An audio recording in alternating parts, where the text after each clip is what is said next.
Bismillahirrahmanirrahim. Assalamualaikum warahmatullahi wabarakatuh. Perkenalkan kami dari kelompok 5, Waalaikumsalam. anggotakan Dimas Toti sebagai penyaji dan operator, lalu Irfan Pradipta Diatma, saya sendiri sebagai penyaji dan moderator, lalu ada Putih Andira sebagai penyaji, Fajar Aulia sebagai penyaji, Fadia Fitri sebagai penyaji. Di sini kami akan menjelaskan minyak astiri, yaitu cengkeh. Body next, moderator. Yang pertama itu ada proses produksi daun cengkeh. Proses pengolahan minyak daun cengkeh seperti pada gambar ya. Keterangannya di angka nomor 1 itu adalah tungku pemanas. Dan yang kedua itu ada ruang air. Yang ketiga ada tabung bahan baku. Dan yang keempat itu adalah pipa uap. Dan yang kelima ada kondensor.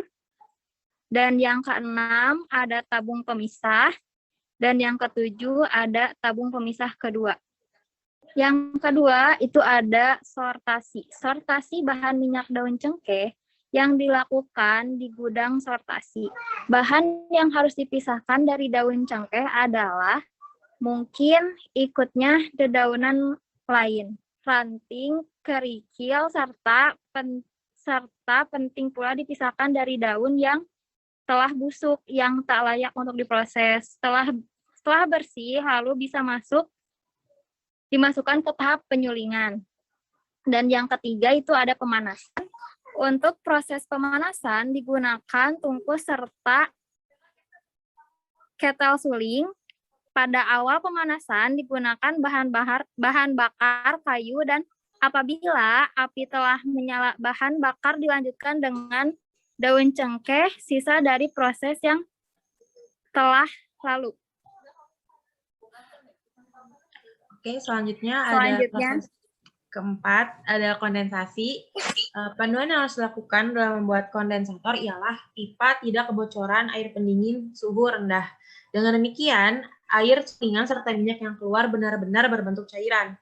Penyulingan dianggap selesai apabila hasil sulingan yang ditampung tidak lagi mengandung minyak. Yang kelima, itu ada pemisah. Alat yang mempunyai fungsi memisahkan air dan minyak di air suling.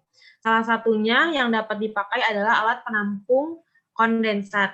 Jumlah volume air suling tersebut terpisah secara otomatis. Tabung penampung kondensat pada umumnya terbuat dari tembaga berapis timah atau bahan lain yang tidak bereaksi dengan minyak yang dihasilkan. Yang keenam ada proses pengemasan.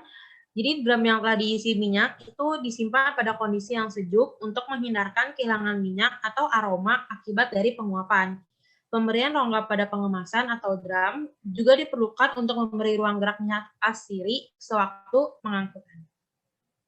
Pemanfaatan minyak cengkeh. Minyak cengkeh bisa dikonsumsi untuk meredakan sakit perut. Lalu minyak cengkeh, minyak esensial ini mengandung zat eugenol yang dipercaya membantu meredakan rasa sakit kepala. Selain itu, minyak cengkeh dapat digunakan untuk mengatasi perut kembung, merawat gigi, dan bahan utama pada kosmetik. Minyak cengkeh juga bisa digunakan sebagai antioksidan alami untuk menurunkan peroksida pada produk minyak goreng. Minyak cengkeh ini bisa digunakan sebagai pengusir serangga dan penyedap rasa. Pemanfaatan limbah proses pembuatan minyak cengkeh.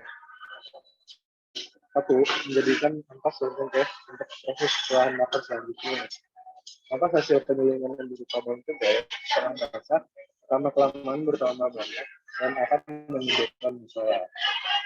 Salah satu cara ekonomis untuk menanggulangi masalah ini adalah dengan mempergunakan sebagai bahan bakar. Setelah dikeringkan, dengan didekatkan ke ketel suling atau dekat ketel uap, ampas ini menghasilkan kalor bakar yang sedikit dibantu sumber kalor dari kayu, mampu untuk memberikan panas pada proses penyulingan berikutnya.